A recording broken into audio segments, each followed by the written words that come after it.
పవన్ కళ్యాణ్కి నారా లోకేష్కి మధ్య ఒక అంతర్గత వివాదం నడుస్తోందా?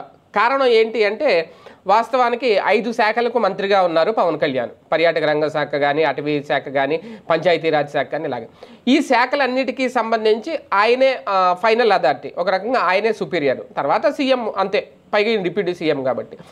అయితే లోకేష్ అన్ని శాఖల్లో ఇన్వాల్వ్ అవుతున్నారు అనేది మొదటి నుంచి వినిపించే మాట. లోకేష్ కూడా ఒక శాఖకు మంత్రి అంటే అక్కడ ముఖ్యమంత్రి కుమారుడు అనే విషయం పక్కన పెడితే క్యాబినెట్లో అందరు మంత్రుల్లాగే నారా లోకేష్ గారు కూడా ఒక మంత్రి. అయితే క్యాబినెట్ ర్యాంక్ హోదాలో చూసుకుంటే మంత్రులందరికంటే డిప్యూటీ సీఎం హోదాలో పవన్ కళ్యాణే ఎక్కువ. అక్కడ ప్రోటోకాల్ ప్రకారం చూసుకున్నా, అక్కడ క్యాబినెట్ ర్యాంక్ ప్రకారం చూసుకుని ఎలా చూసుకున్నా డిప్యూటీ సీఎం తర్వాత సీఎం అంతే, ఇంక మధ్యలో ఎవరో ఉండరు.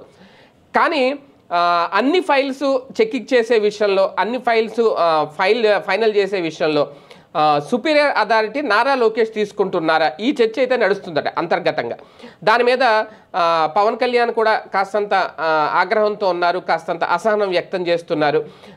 నా శాఖకు సంబంధించిన ఫైల్స్ నారా లోకేష్ చూడడం ఏంటి అనే ఒక అసహనం కూడా లోపల రగులుతోందట. అదైతే బయటికి కనిపించట్లేదు. కాకపోతే లోపల ఏం జరుగుతోంది అనేది అయితే చాలా స్పష్టంగా అర్థమవుతుంది. ఇప్పుడు బయటకు వచ్చి ఆయన మాట్లాడినా, మన టీటీడీ విషయంలో ఇన్వాల్వ్ అయిన చైర్మన్తో సారీ చెప్పించినా, ఏం చేయించినా ఇవన్నీ నారా లోకేష్ కానీ లేదంటే చంద్రబాబు నాయుడు గారు కానీ ఇంకో మంత్రి కానీ చేయలేదు. కనీసం దేవాదాయ శాఖ మంత్రి కూడా చేయలేదు. ఇప్పుడు అది దేవస్థానానికి సంబంధించి జరిగింది కాబట్టి ఆ దేవాదాయ శాఖ మంత్రి ఇనిషియేటివ్ తీసుకోవాలి. ఆయన కూడా ఆ తరహా మాట్లాడలేదు. డిప్యూటీ సీఎం హోదాలో ఈయన మాట్లాడారు. ఈయన మాట్లాడారు కాబట్టి ఇమీడియట్గా అక్కడ చైర్మన్ కూడా స్పందించారు. అదే ఆయన ఎవరైతే అక్కడ మంత్రి ఉన్నారో దేవాదాయ శాఖ మంత్రి, ఆయన మాట్లాడినా సరే స్పందించుండేవారు. కానీ ఏ మంత్రి మాట్లాడలేదు. లేదంటే నారా లోకేష్ మాట్లాడున్నా సరే చైర్మన్ క్షమాపణ చెప్పుండేవారు. కానీ చెప్పలేదు.